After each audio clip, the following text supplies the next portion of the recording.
본 방송에서 제공하는 투자 정보는 투자 판단에 대한 조언입니다.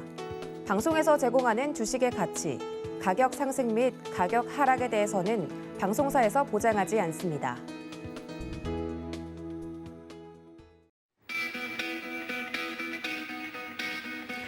안녕하세요. 고수익 작전 타임 진행의 이수연입니다.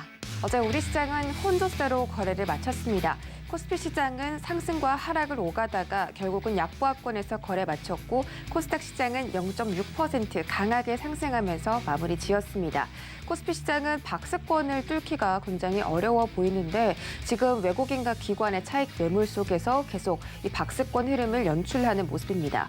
어제 코스닥 시장에서는 개인주 그리고 NFT 관련주가 강세 보였고 지금 실시간 조회에서도 이 메타버스 관련 종목들이 집중을 받고 있는 것으로 보이니까 관련 투자 전략 세워보시기 바라겠고요. 또 조금 전에 마감된 뉴욕 3대 지수, 오랜만에 3대 지수 모두 상승 마감했습니다.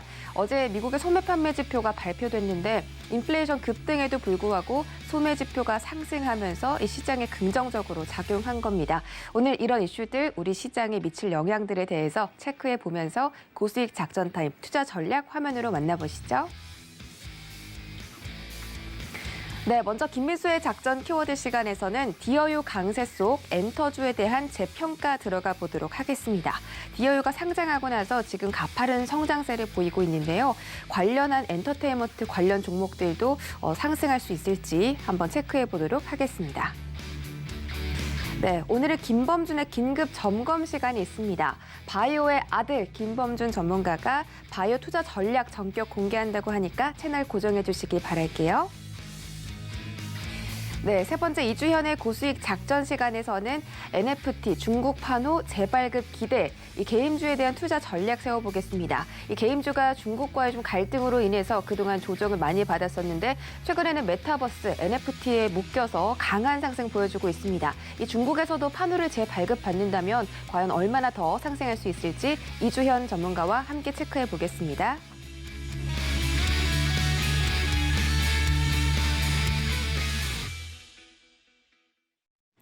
네, 오늘 첫 번째 시간 김민수의 작전 키워드 시간입니다. 레몬리서치 김민수 대표와 함께합니다. 안녕하세요. 안녕하십니까. 네, 반갑습니다. 첫 번째 키워드 바로 확인하시죠. 네, 오늘의 첫 번째 키워드 디어유 강세 속 엔터주 재평가입니다. 지금 증권사들이 글로벌 팬덤 확대 그리고 신인들의 데뷔 등으로 엔터테인먼트 회사들의 실적이 더 좋아질 것이다라고 점치고 있습니다. 디어유는 또 SM의 자회사인데 디어유가 어제도 8% 상승 마무리한 바가 있고요. 그저께는 상한가에 도달했습니다. 디어유 공모가가 5만 원 이하였는데 벌써 10만 원 돌파하려는 그런 시도도 보이고 있고 이제는 위드 코로나 시대다 보니까 정말 오프라인으로 공연을 하는 그런 가수들도 많이 늘어나고 있습니다. 엔터테인먼트에 대한 평가 한번 해주시죠. 네, 디어유가 너무 주가가 강하다 보니까, 주가가 세다 보니까 너무 뜨거워서 디어유가 되는 것 같습니다. 그래서 지금 디어유의 흐름을 보게 되면 지금 시총이 거의 이제 SM 쪽에 육박하는 모습들까지 나왔죠. 그런 어떻게 보면 자회사가 거의 아들이 아빠를 넘는 이런 청출어람의 변화를 보여주고 있는데 그러다 보니까 어떤 디어유에 대한 재평가가 나오는 부분들 특히 SM 같은 엔터사의 입장 쪽이 아니라 이제 앞으로는 플랫폼에 대한 확장성과 그에 따른 가치를 더 주겠다라고 하는 시장의 입장을 좀 더 확인하는 변화가 아니었을까라고 보게 되면 이를 좀 시사하는 바가 좀 있다고 봐야 되겠죠. 그러다 보니까 요즘의 시장에서도 일단 지금 엔터사에 관련된 여러 가지 분위기가 긍정적인 쪽으로 나오면서 증권사들도 목표가를 상향시키고 있습니다.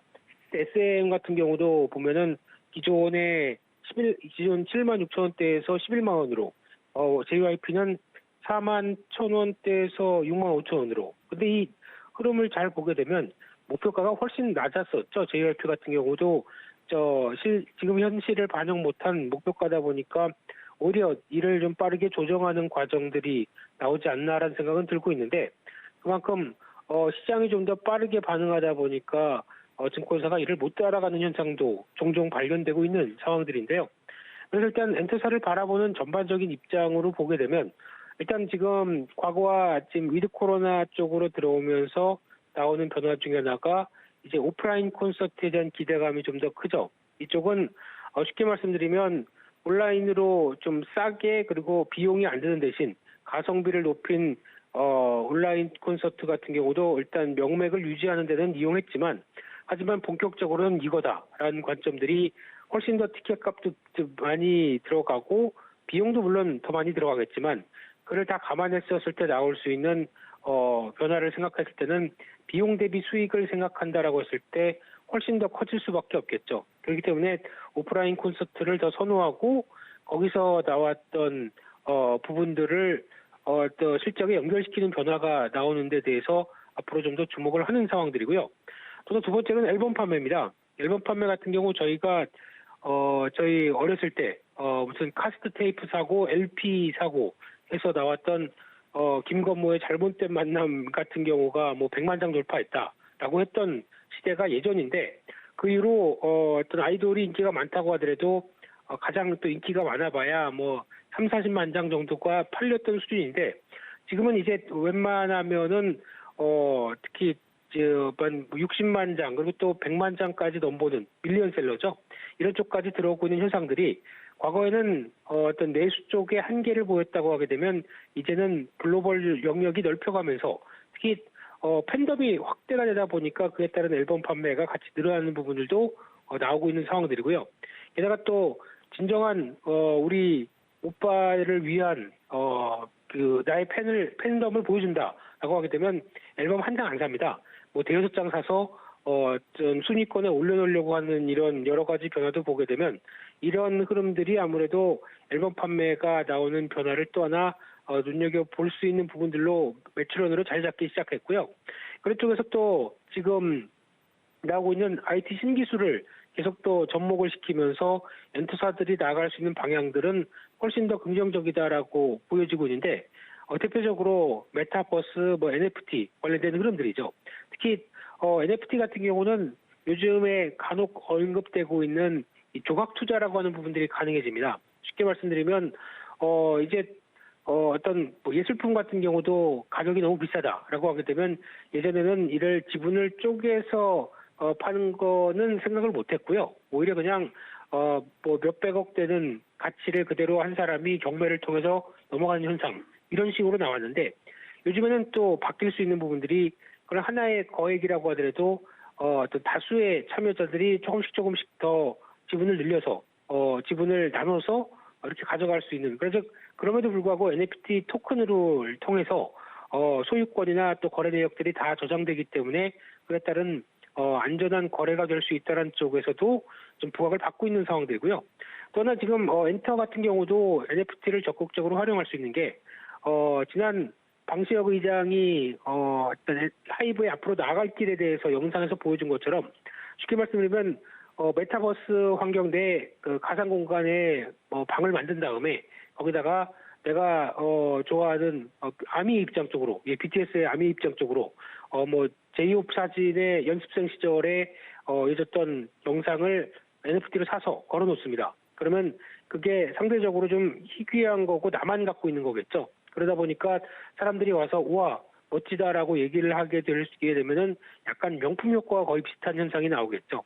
그런 흐름으로 봤었을 때 이런 변화가 나온다는 얘기는 아무래도 NFT를 충분히 활용할 수 있는 메타버스나 NFT 모두 엔터사 쪽에서 확장성을 가져갈 수 있겠다라고 바라보는 부분들이고요.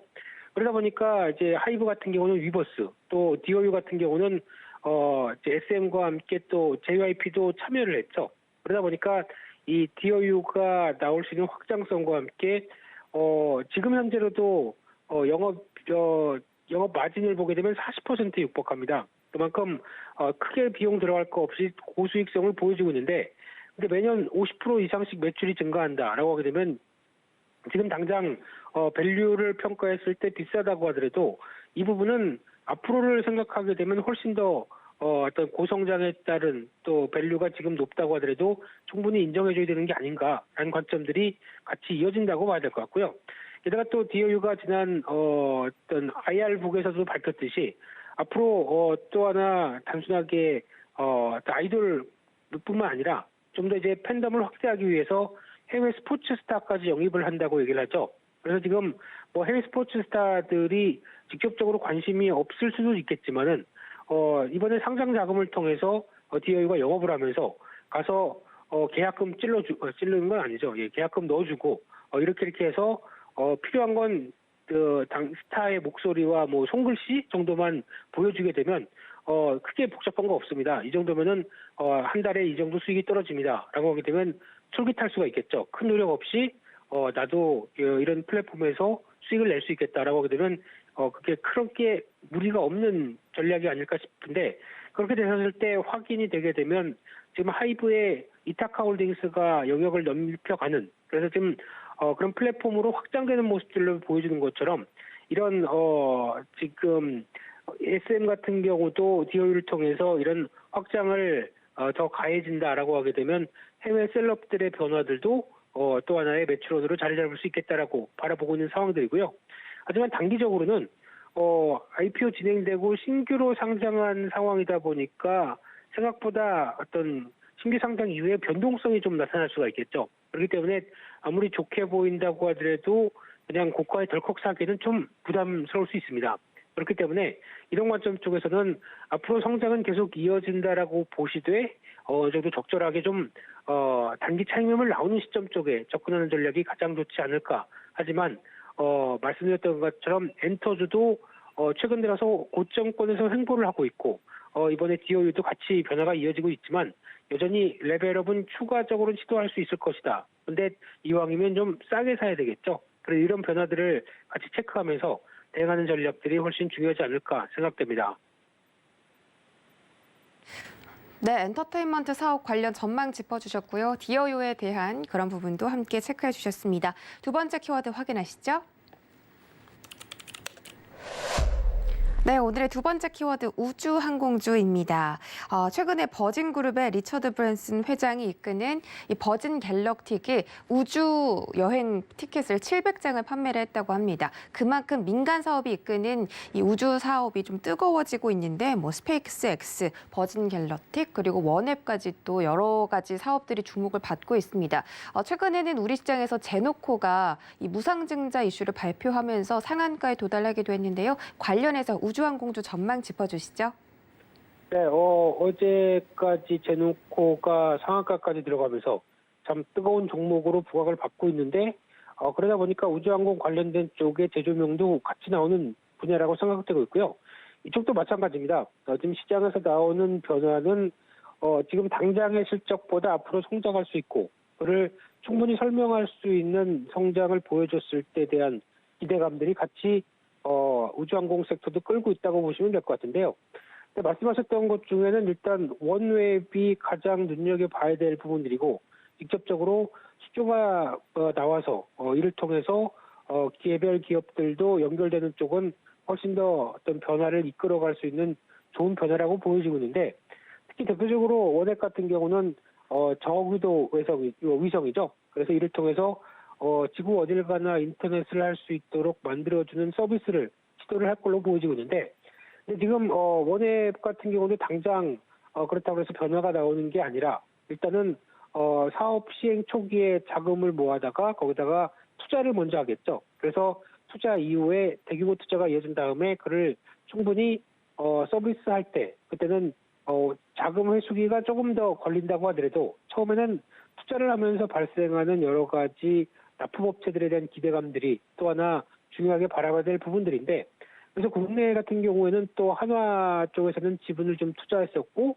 거기다가 밀접하게 움직일 수 있는 인텔리언테크 같은 경우도 앞으로에 대한 수주 기대감들이 높다라는 관점 쪽에서 당장의 실적보다는 변화에 따른 기대감들이 계속 커지고 있는 대표적인 종목이라고 봐야 될 것 같고요. 그런 흐름으로 봤었을 때 앞으로 성장과 관련된 부분들의 기대감들은 여전히 나오고 있는 가운데 또 하나 앞으로 주목해야 될 흐름들이 아르테미스 프로젝트라고 하는 부분이라고 생각됩니다. 이 부분이 빠르면 올해 말쯤에서도 어느 정도 가시화될 걸로 보여지고 있는데 아직은 좀 지연이 되는 걸로 보여지고 있고요. 쉽게 말씀드리면은 과거 저희가 미소 경쟁 때 달나라에 누가 빨리 가느냐 경쟁하고 그때 유인우주선 가고 그랬던 여러 가지 경험이 있었는데 그 이후에는 유인 달 탐사선에 대한 변화는 거의 없었죠. 그런데 지금 다시 미국을 중심으로 이 아르테미스 프로젝트가 가동되면서 달을 유인 탐사선이 가서 또 여러 가지 기술이 그만큼 또 발전했으니까 그에 따라서 달을 탐사하고 확인하고 거기서 어떤 여러 가지 변화를 또 이끌어 가겠다라고 하는 입장이다 보니까 이게 잘 되면 다음은 화성이겠죠. 네, 근데 저희가 보통 영화에서만 보던 부분들이 서서히 가시화가 되고 있다는 쪽에서 상당히 또 눈길은 가고 있는 상황들인데 그럼 이런 부분들로 나왔을 때 앞으로 우주항공과 관련된 쪽이 단순하게 그냥 SF 영화에서만 보던 부분들이 아니라 현실적으로 그려진다는 관점 쪽에서 지금 변화가 나온다고 봐야 될 것 같고요. 거기다가 지금 최근에 특히 유인 탐사선이 가게 되면은 나오는 관련된 여러 가지 부품 대부분이 미국에서도 방산업체와 관련된 쪽이 있긴 있는데 또 하나 특이한 건 GM도 여기 해당이 된다고 하는데요. 과거 아폴로 13이 착륙하고 거기서 보면은 자동차 같은 게 내려와서 또 사람들을 태우고 움직였었죠. 그러다 보니까 그런 가시성 있는 의원들까지 기술력이 이 정도 발달했다라고 보여줄 수 있는 자동차 회사들의 영역까지 나오게 되면 그게 앞으로 더 많이 판다가 아니라 기술력에 대한 여러 가지 변화를 이끌 수가 있기 때문에 그 정도 하나 시장에서 또 관심을 갖는 흐름들이고요. 그럼에도 불구하고 지금 또 제노코란 종목들이 계속 부각을 받고 있으면서 같이 영향을 끼친다고 하더라도 이 회사는 무상증자가 이어진 부분들이 좀 더 단기적으로 크다고 봐야 될 것 같고요. 이전에 방산 쪽에서 어떤 위성 관련된 쪽에 어떤 기지국 관련된 쪽의 장비라든가 이런 쪽에 대한 변화가 부각을 받고 있는데 지금 밸류는 상당히 좀 비싼 감이 있기 때문에 오히려 무리해서 고점에서 무상증자는 현상을 매수로 이어지기는 좀 부담스럽다. 쪽으로 바라보셔야 될 것 같고요. 그렇게 되면은 여전히 우주항공 섹터와 함께 클 수 있는 회사들은 말씀드렸듯이 인텔리안테크는 여전히 수주 가능성이 높기 때문에 확인되게 되면은 오히려 계속 긍정적으로 나올 가능성이 높다라고 바라보고 있고요. 두 번째 한양 디지텍 같은 경우도 원래 이제 메모리 반도체 관련된 기판 쪽의 흐름이었다가 오히려 지금 더 자회사가 이어가고 있는 위성 항공 맵 관련된 쪽에 변화를 또 이끌어가고 있기 때문에 이쪽이 하나의 축이지만 메모리 반도체 쪽의 종목이라고 보시면 될 것 같은데요. 그래도 실적 흐름들이 탄탄하기 때문에 추가적으로 연관시킬 수 있는 부분들이 있다라고 하게 되면 이 부분도 관심 있게 대응하시면서 보셔야 될 것 같습니다. 네, 우주항공주에 대해서도 자세하게 전략 세워주셨습니다. 제노코 최근에 좀 주목을 받고 있고 인텔리안테크까지 한번 짚어봤습니다.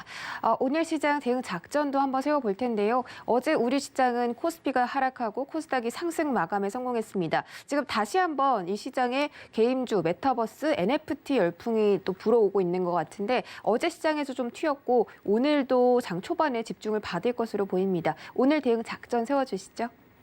네, 미국 시장이 상승은 했지만 국내 시장은 오히려 상승이 달갑지가 않은 게 오늘 같은 경우 이어졌던 미국 시장의 변화가 달러화는 초강세 그리고 또 국채금리 10년물 국채금리도 상승세를 이어가다 보면은 아무래도 국내 입장 쪽에서 또다시 환율은 반응을 할 거고요. 그러면 생각보다 국내 대형주 중심으로의 변화들은 약간 또 그렇게 강하게 보기는 좀 힘들지 않을까 하는 쪽도 눈길이 가고 있는데 그럼에도 불구하고 외국인들 지금까지 보여줬던 매수세 그리고 또 선물 중심의 시장을 끄는 모습들이 계속 나올 것인가라는 부분들 확인해야 될 것 같고요. 그렇게 되면은 올해 또 전략 후광 쪽의 패턴이 이끌어질 수 있는데 그런 변화를 지금은 체크를 해야 될 것 같고요. 그래서 지금 시장이 좀 고민이 많아지고 대형주가 강세로 가기 힘든 부분들이 조금씩 확인되다 보니까 오히려 이런 틈새를 타서 지금 중소형급 특히 기존의 시장을 주도하던 앞으로의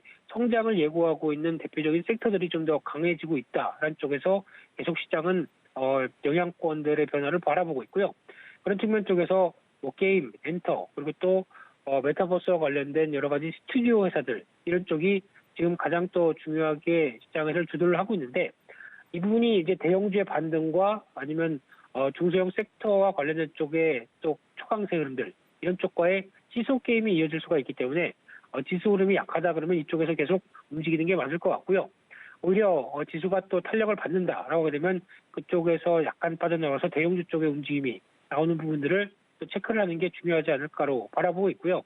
그런 쪽에서 지금 이런 어떤 아직까지도 뭐 NFT, 뭐 메타버스 이런 것 선에 잘 잡히지도 않는데 너무 오버하는 거 아니야라고 생각할 수는 있겠지만은 이 부분들이 나오고 있는 변화가 시장에서는 일단 기존 사업 외에 추가로 성장이 열리다 보니까 밸류를 좀 더 추가시킬 수 있는 기회가 되어 있다라는 쪽으로 보게 되면 이런 분들이 주가를 이끄는 또 하나의 원동력이 된다는 점을 생각을 해야 될 것 같고요. 이렇게 되면은 관련된 종목들도 재평가가 이어진다는 부분들을 시장을 인정하는 게 더 매매하는 데 도움이 된다라고 보여지고 있기 때문에 이를 확인하고 또 이용하는 전략. 물론 주가가 많이 올랐기 때문에 여기서 공격적으로 고점에서 신규 매수로 강하게 들어가기는 좀 부담스럽겠죠. 그럼에도 불구하고 약간 또 차익 매물 나오고 주가가 추세 안쪽으로 눌림목 들어오고 그럴 때를 대응하는 게 가장 좋겠다라고 말씀드리겠습니다. 네, 오늘자 시장 대응 작전도 세워드렸습니다. 지금까지 레몬리서치 김민수 대표와 함께했습니다. 고맙습니다. 감사합니다.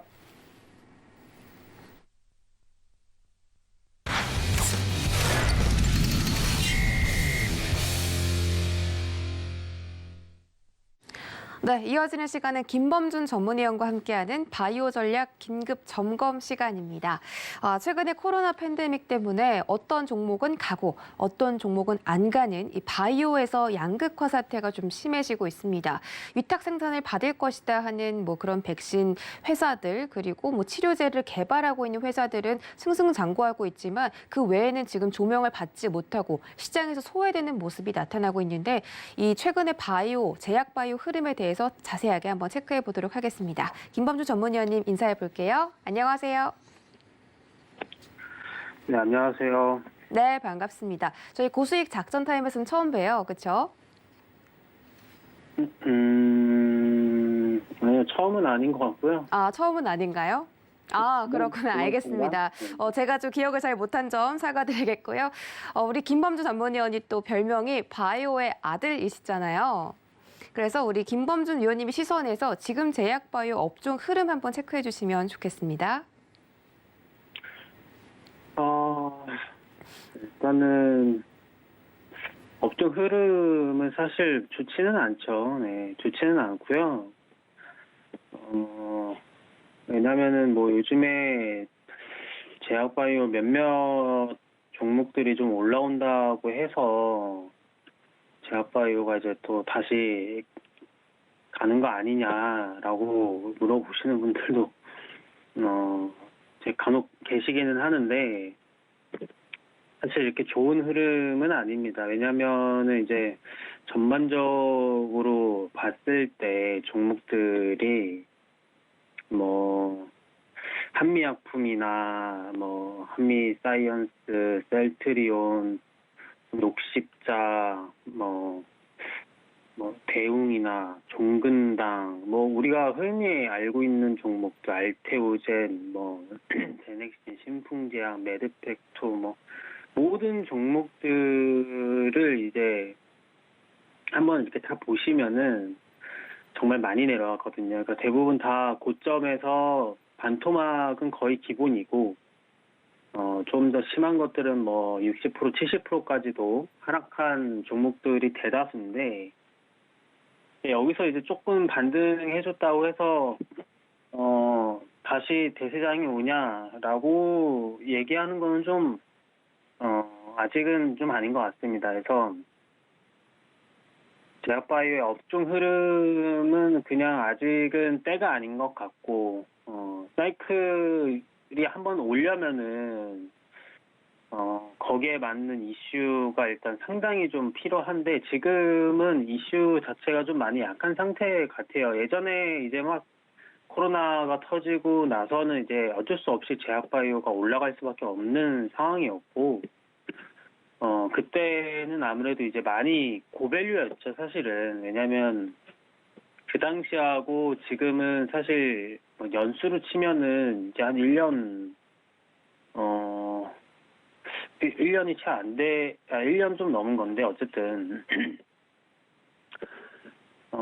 그때는 코로나의 뭐 위험성, 그 다음에 심각성, 그 다음에 이제 전파력이나 뭐 사망 이런 것들이 되게 부각이 많이 됐고, 또 백신도 없었고, 이제 치료제도 없었고, 그러니까 어느 업체든, 전 세계에 있는 어느 업체든 간에 빨리 백신이든 치료제든 만들어줬으면 좋겠다. 그러니까 이제 당연히, 뭐 글로벌 제약회사나 뭐 국내 제약사도 당연히 똑같지만, 빨리 코로나 뭐 백신이든 치료제든 우리가 개발을 하겠다라고 이제 얘기를 해주니까 당연히, 기대감, 뭐 이런 것들로 인해서 주가들이 대부분 다 펌핑이 왔고, 또 임상 1상을 거쳐서 뭐 2-3상으로 바로 가는, 아니면은 뭐 2상을 가고 또 3상까지 가는 이렇게 자연스러운 업체들도 있었지만, 문제는 뭐냐면은 결과가 안 나온 겁니다. 결과가. 네, 결과가 나왔어야 되는데 그런 결과들이 안 나오다 보니까 주가는 당연히 고점은 기대감으로 이미 선반영이 많이 돼가지고 최고가를 거의 다 찍었는데, 그 뒤로는 이제 거기에 주가를 받쳐줄 만한 재료들의 결과가 없기 때문에 다 하락을 했고, 또 가다가 보니까 임상의 결과가 나와야 되는데, 시점상은, 근데 이제 임상 결과도 안 나오고, 뭐 임상을 미룬다거나 아니면은 뭐 설계를 다시 바꿔서 또 재임상을 한다던가, 이런 업체들이 우후죽순으로 생겨나니까, 제약바이오 전반적으로 투심이 좀 약하고 거래량도 그렇게 많지가 않고 계속 하락할 수밖에 없는 추세인 것 같습니다. 근데 이제 물론 제약바이오는 워낙 개별적으로 움직이는 성향이 좀 있어가지고 지금도 가는 종목들은 또 가기도 하고, 아직 뭐 그렇게 많이 내려오지 않은 상태에서 횡보하는 종목들도 꽤 있거든요. 근데 이제 전반적으로 봤을 때는 그렇게 썩 좋은 흐름은 아니다라고 좀 얘기를 좀 드리고 싶습니다. 네, 제약바이오 업종 흐름에 대해서 좀 체크를 해드렸습니다. 지금 이 제약바이오 업종 기술적으로 봤을 때도 지금 좀 투자를 할 수 있을지가 궁금한데, 사실 지금 횡보하면서 좀 하락 트렌드를 그려가는 종목들이 대부분이기 때문에 아직도 투자 유효한지가 궁금합니다. 어떻게 생각하십니까? 그것도 사실 네. 종목에 따라 좀 다르긴 한데, 네. 유효성은 언제나 있죠. 언제나 있는데, 그거는 이제 종목에 대한 재료 상황에 맞춰서 하셔야 되기 때문에, 그거는 이제 종목마다 좀 보셔야 될 것 같아요. 별도로. 왜냐면은, 제약바이오는 뭐, 애장이 올라간다고 해서 다른 것들이 막 따라서 막 엄청 올라가거나 이러지는 또 않거든요. 그러니까, 종목마다, 이런 대표적인 재료들을 보고, 거기에 이제 일정이 대부분, 어느 정도는 예측이 가능하기 때문에 거기에 맞춰서 매매는 그래도 가능은 하죠. 그러니까 뭐 한 1년 전에 임상을 시작한 업체가 있다고 하면 아직까지 뭐 결과가 안 나왔고 하면은 보통 2상, 3상 하는데 그 시간이 어느 정도 소요가 되는 게 거의 나오거든요. 그럼 거기에 맞춰서 보통 그러면은 지금 뭐 1년 정도 지나고 앞으로 한 4개월, 5개월 정도 지나면은 결과가 나오겠네라고 대충 예상을 하고 한 4개월 뒤부터는 매수를 해도 좀 괜찮겠죠. 그러니까 이런 식으로 예상을 조금씩 하면서 매매를 해야 될 것 같고, 지금은 뭐 워낙 투심이 좀 안 좋아서, 근데 너무 바닥에 있으면서 수평을 맞춰가는 종목이 있다 하면은 그거는 매수를 좀 해도 괜찮겠죠. 그러니까 충분히 거의 대부분 다 과대 낙폭이라고 봐도 되고, 코로나가 터지고부터 이제 그 지수 빠진 만큼 반등한 수치 말고 그 이후에 더 올라간, 그러니까 올라가기 시작한 그 지점까지 거의 복통 내려오고 있거든요. 그러니까 여기서부터 이제 평균적으로 한 30% 마이너스 한 20-30%씩 더 내려오면은 거의 코로나 그 시점 가격대, 그러니까 펌핑하기 전 가격대까지 다 내려온다고 보시면 됩니다. 대부분의 종목들은. 그러니까 어느 정도 밑에 더 지하실이 있다라는 거는 항상 염두하시고 조금 투자하실 때 주의를 좀 하시면 좋을 것 같습니다. 네, 바이오 종목이 종목별로 차별화가 나타나고 있다라고 말씀을 해주셨습니다. 다음으로 좀 제약 바이오 투자 대신에 주목할 만한 종목과 업종 궁금한데 이제 이 바이오의 아들 타이틀을 벗어나서 또 새로운 타이틀을 얻어 가실 수 있는지도 궁금합니다. 김범준 전문위원이 바라보고 계시는 새로운 섹터 어딘지 알려주실까요? 일단은 제약 바이오를 제가 많이 좋아하고 뭐 이런 거는 좋은데 어쨌든 이제 흐름이 또 좋지 않을 때는 사실 굳이 좋아하는 섹터라고 해서 거기를 집중적으로 매수할 이유는 없다라고 또 생각을 하고 있기 때문에 지금은 이제 뭐 M&A나 뭐 신규 상장주, 근데 신규 상장주 같은 경우는 사실 국내 신규 상장주는 아니고요. 네, 미국의 나스닥에 이제 상장을 하는 그게 이제 국내 관련주랑 이제 엮여 있는 종목들 위주로 이제 잡혀 있는 거고, 그다음에 이제 또 메타버스 관련주들은 사실 제가 예전 몇 개월 전에 얘기를 했는데 메타버스 관련주들은 결국에는 상당히 고밸류를 받을 수밖에 없다라고 이제 얘기를 드렸는데 그때도 물론 이제 그 당시 메타버스 섹터가 또 활발했고 또 많이 죽어가면서 다른 섹터가 또 다시 수급을 받았거든요. 근데 이제 그 수급받던 섹터들이 또 죽어가면서 최근에 이제 또 메타버스, NFT 뭐 이런 것들이 또 많이 오르고 있는데 어쨌든 이런 섹터별 수급 이렇게 순환 이런 걸 떠나서 메타버스는 결국에는 지금보다도 훨씬 더 많은 밸류를 좀 받을 수 있다라고 보고 있기 때문에 이쪽 부분을 좀 많이 보고는 있거든요. 근데 이제 사실 딱 정해놓고 하는 거는 아니기 때문에 왜냐면 이렇게 뭐 어디 딱 정해놓고 하면은 이게 좀 한정되는 느낌이 강해가지고 그래서 사실 이게 제가 바이오 해가지고 뭐 이게 뭐 별명도 지어주시가 해서 좋지만 사실 전문가로서 그렇게 좋은 거는 아니죠 사실. 왜냐하면 이 사람은 바이오만 하는 건가라고 딱 한정이 되어 있기 때문에 그런 건 별로 안 좋은데 어쨌든 그래서 제가 그 라이브 방송을 할 때 이제 들어오신 분들은 아시겠지만 정말 다양한 섹터에서 고루고루 잡아가거든요. 네. 그런 거는 나중에 한번 보시면은 아실 것 같고 어쨌든 지금은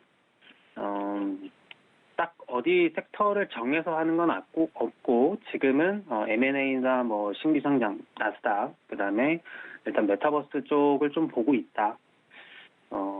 그리고 제약바이오 같은 경우는 최근에 한 두 종목인가 두 종목, 한 두세 종목 정도 잡은 것 같아요. 제약바이오 같은 경우는 최근에 두세 종목 잡았고, 그 전부터 잡아놓았던 종목들은 지금 계속 끌고 오는 것들도 몇 개 있고, 그래도 제약바이오의 비중이 높지는 않다라고 좀 얘기를 드릴 수 있을 것 같은데, 여러분들도 보통 이제 대부분 투자를 하시면서 주로 투자하시는 그 업종이나 이런 것들이 좀 있을 거예요, 분명히. 근데 이제 그런 것들의 흐름이 좀 안 좋을 때는 과감하게 그냥 털어내고, 시장의 흐름에 좀 몸을 맡겨야 되거든요.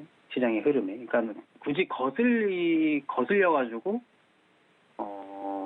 나는 이 흐름에 타지 않을 거야. 무조건 내 흐름이 있으니까 내 흐름만 보겠다. 이런 고집. 사실 이런 고집이 그렇게 썩 좋은 고집은 아니죠. 그래서 웬만하면은 시장에 움직이는 물 흐르는 대로 흘러가줘야 막힘없이 또 흘러갈 수가 있고 그래야 사실 또 이 시야가 또 넓어질 수도 있는 거거든요. 내가 몰랐던 섹터에 대해서도 공부도 할 수도 있고 또 여러 가지 뭐 경험도 할 수 있기 때문에 많은 투자자분들이 사실 뭐 반도체면 반도체, 뭐 상장주, 메타버스, 제약, 뭐 어떤 뭐 제조, 기술 이런 것들에 딱 한두 개에 걸쳐 가지고 하는 거는 별로 좋지 않다라고 저는 생각을 좀 하고 있습니다. 그래서 웬만해서는 정말 다양한 섹터를 경험을 해보시는 게 제일 좋다. 무조건 시장의 흐름에 맞춰서 움직이고, 대신 이제 비중의 어느 정도 부분은 당연히 주력 섹터를 좀 많이 노리셔야겠죠. 그래서 완전히 다 포기하라 이거는 아니고 여러 섹터에 관심을 좀 가지면서 매매를 해야 또 재미도 있고 또 주식에 정말 묘미를 느낄 수 있다라고 생각을 하기 때문에 여러분들도 이렇게 좀 다른데 이렇게 골고루 왔다 갔다 하시면서 투자를 하셨으면 좋겠습니다. 네, 지금은 비중이 바이오 섹터보다는 좀 다른 섹터로 비중을 확대하는 것이 더 좋다라는 의견을 드렸고요. M&A 하는 종목 그리고 나스닥에 신규 상장하는 종목, 지금 핫한 메타버스 섹터까지 짚어주시면서 이렇게 좀 빠르게 돌아가는 순환매에 적응을 할 필요가 있다. 꼭 이 섹터만 보자라는 말씀은 아니었다. 이렇게 정리를 해보도록 하겠습니다. 샵 0082번으로 김범준이라고 문자 보내주시면 이런 이야기들 김범준 전문가와 주식장 하는 동안 나눠보실 수 있으니까 많은 참여 부탁드리겠습니다. 네, 저희는 이주현의 고수익 작전 시간으로 넘어가 보겠습니다. 서경의 테마부장 이주현 전문위원 인사해볼게요. 안녕하세요. 네, 안녕하세요. 네, 반갑습니다. 오늘 저희 레드 세트네요, 그렇죠?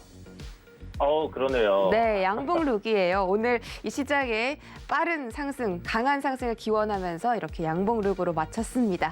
자, 어제 시장에서 개임주가 굉장히 강했어요. 이 코스닥에 상장한 시가총액 상위 종목들, 뭐 펄어비스나 카카오게임즈, 위메이드가 다 너무나 강한 힘으로 상승했고 위메이드는 투자 경고장까지 좀 받았더라고요.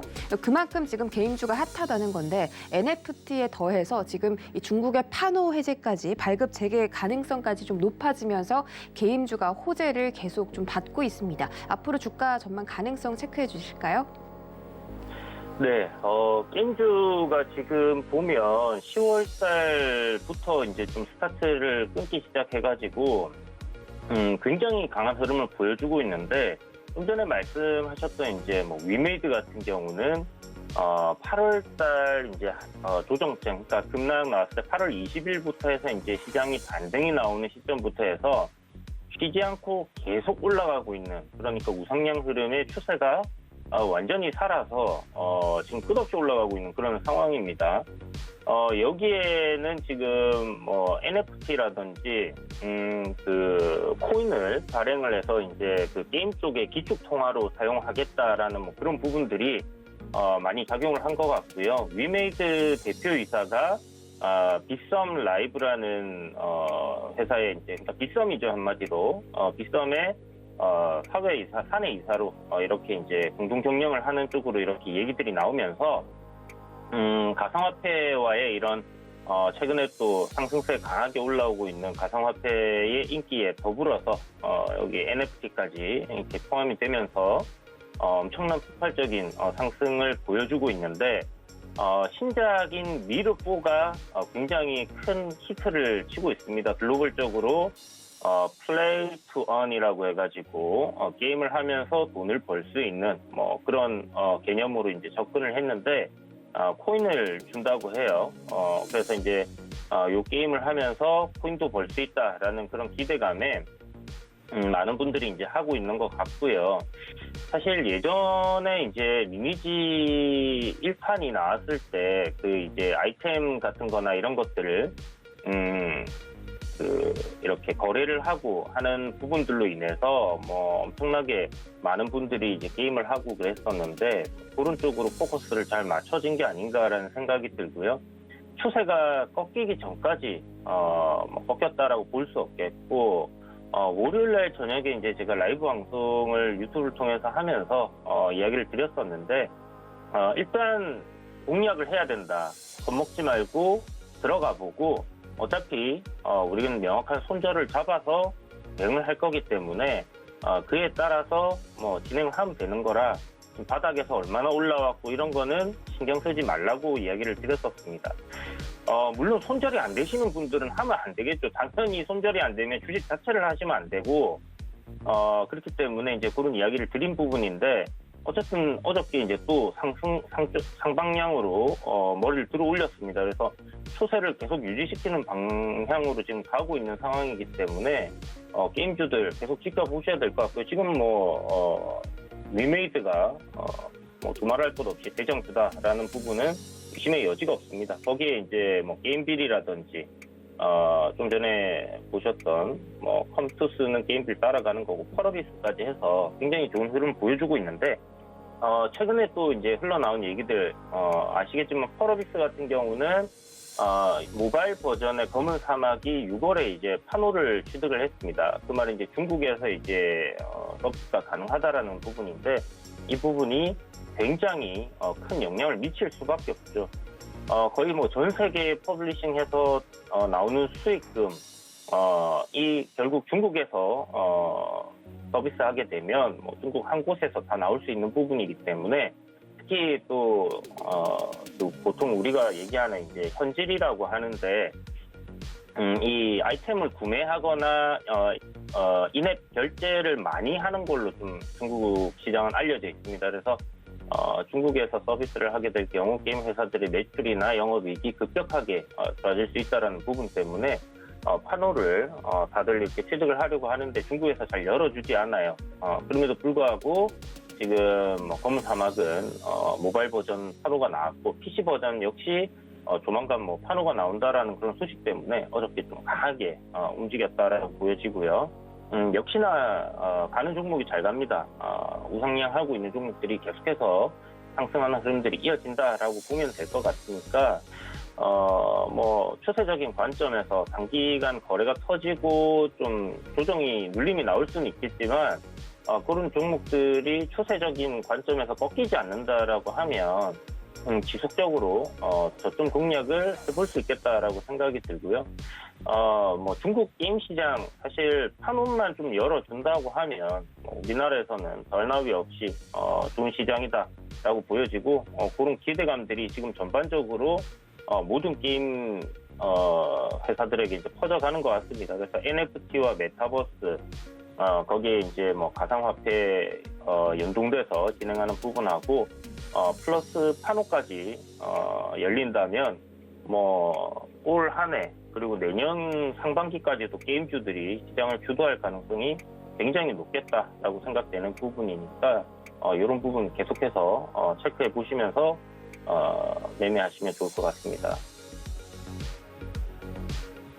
네, 게임 관련 종목들은 또 유저들이 힘을 내주어야 종목 기업들의 이 실적이 더 개선될 수 있다. 이런 점들도 짚어주셨고, 지금도 흐름이 너무나 좋지만 너무 고점에 매수하기보다는 조금씩 모아가자, 이렇게 전략 세워주셨고요. 그 다음에 또 핫한 종목이 섹터가 바로 2차 전지 관련주입니다.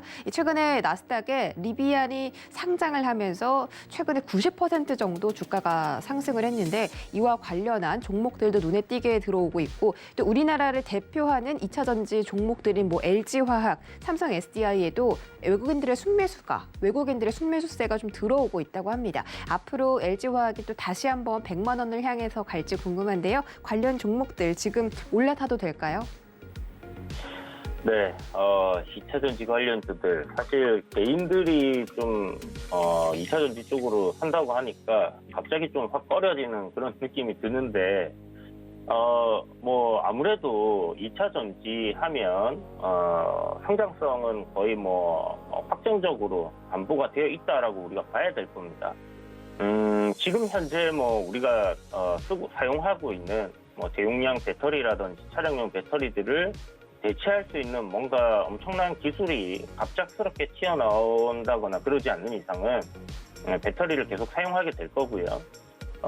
갑자기 새로운 신기술이 나와서 기존의 산업이 사라진다라는 것은 거의 불가능에 가깝지 않겠나라고 생각이 들어요. 그렇기 때문에 요즘 같은 정보화 시대에 그런 일은 없을 거라는 생각이 들고, 다만 LG화학이라든지 지금 보면 굉장히 큰 흐름 속에서는 우상향 흐름 보여주고 있지만, 여전히 지금 보시는 것처럼 단기적인 관점, 우리가 이제 사놓고 한 2, 3년 동안 아예 계좌를 열어보지 않는다라면 버텨낼 수 있겠지만, 지금 현재 그 LG화학의 주가 흐름은 뭐 약하지만 그래도 하락으로 이렇게 자리를 잡고 있는 그런 모습입니다. 그래서 트렌드 자체가 상승은 끝나고 지금 조정기에 들어가 있는 구간이기 때문에 가격 조정, 기간 조정을 거치고 있는 구간이기 때문에 이 구간을 잘 버텨낸다라고 하면 뭐 또 한 번의 큰 상승을 볼 수 있지 않을까라고 생각을 해볼 수 있을 것 같은데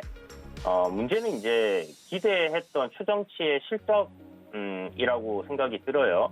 지금 현재 주가는 뭐 LG화학 같은 경우 뭐 엄청나게 실적이 좋아지고 있는 건 뭐 다들 알고 계실 겁니다. 그리고 이제 뭐 LG에너지솔루션이 사실 또 새롭게 상장을 하게 될 경우는 거기에 대한 뭐 모회사의 프리미엄이 이제 사라지는 부분이기 때문에 그렇게 되면 이제 주가 그때는 사실 어떻게 될지 모르겠습니다. 다만 뭐 일단 지금까지는 상장이 된 게 아니니까 현재 보여지는 실적 5조 5천억 정도의 영업이익이라고 하면 뭐 전체적으로 55조에서 한 70조 정도 시가총액이 적정 주가가 아닐까라고 생각해 볼 수 있겠고요. 그렇다면 지금 현재 LG화학을 접근하시는 분들께서는 뭐 손절이 사실 필요할까라는 생각이 들어요. 성장성만을 놓고 본다면. 그렇지만 나는 어떠한 그 시장의 오늘 충격을 리스크로 생각하고 그에 대한 대비를 하겠다 하시는 분들께서는 70만 원 정도의 손절은 잡고 접근을 하자. 뭐 69만 5천 원이 됐던 70만 원 살짝 아래쪽에 손절을 세팅을 하시고요. 분할로 접근을 해보신다면 괜찮지 않을까라는 생각이 들고, 사실 뭐 LG화학뿐만이 아니라 삼성 SDI도 그렇고 전체적으로 뭐 괜찮은 것 같습니다. 나쁘진 않고 장기적인 관점이 역시 필요한 부분이고 성장성이 확정돼 있다라고 생각이 든다면 내려올 때 사는 게 맞지 않나라는 생각이 들고요. 정말 이 배터리 산업에 대해서 누구나 다 비관적으로 얘기를 할 만큼 주가가 밀려 내려왔을 때 아래로 이렇게 내려오고 있을 때 분할 매수를 조금씩 해서 모아두고, 장기적인 전략이니까 그렇게 성장성의 바람을 타고 주가가 올라가주기를 기다리면서 모아보시는 게 좋겠다라는 생각이 듭니다. 아무튼 지금은 물론 여전히 성장성 높은 섹터고 우리가 친환경 관련 쪽은 앞으로 3년에서 5년 정도 꾸준히 지켜봐야 되는 섹터이기 때문에 접근을 충분히 할 수 있다라고 생각은 들지만 비중 조절을 여러분들이 좀 잘 하셨으면 좋겠어요. 보면 한 40~50%씩 이렇게 사시는 분들 계신데 그렇게 하지 마시고 한 20%에서 30% 정도 성장주에다가 투자를 한다라는 생각으로 내려올 때마다 분할로 조금씩 모아가는 그런 전략이 유효하겠다, 이렇게 정리를 해드리도록 하겠습니다. 네, 지금 LG화학도 뭐 앞으로 봤을 때는 친환경 관련 섹터라서 성장성이 있긴 하지만 너무 비중을 또 크게 담는 건 지금 위험할 수 있다. 너무나 순환매가 좀 빠르게 돌고 있기 때문인 것 같고요. 여기까지 이주연 전문위원 말씀 들어보겠습니다. 고맙습니다. 네, 감사합니다. 네, 저희 고수익 작전 타임 시간에서 1시간 동안 전략들 세워드렸습니다. 잠시 뒤 개장해서 활용해 보시기 바라겠고요. 참고로 본 방송에서 제공해드렸던 정보는 투자 판단에 대한 조언일 뿐 해당 주식의 가치나 수익률을 보장하진 않습니다. 또 서울경제TV와 서울경제신문은 당사의 브랜드입니다. 서울경제증권TV와는 무관하며 타사 유사 명칭 유의하시기 바랄게요. 저희는 잠시 뒤 순간포착 매매 시그널로 돌아오겠습니다. 고맙습니다.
방송에서 제공하는 투자 정보는 투자 판단에 대한 조언입니다. 방송에서 제공하는 주식의 가치, 가격 상승 및 가격 하락에 대해서는 방송사에서 보장하지 않습니다.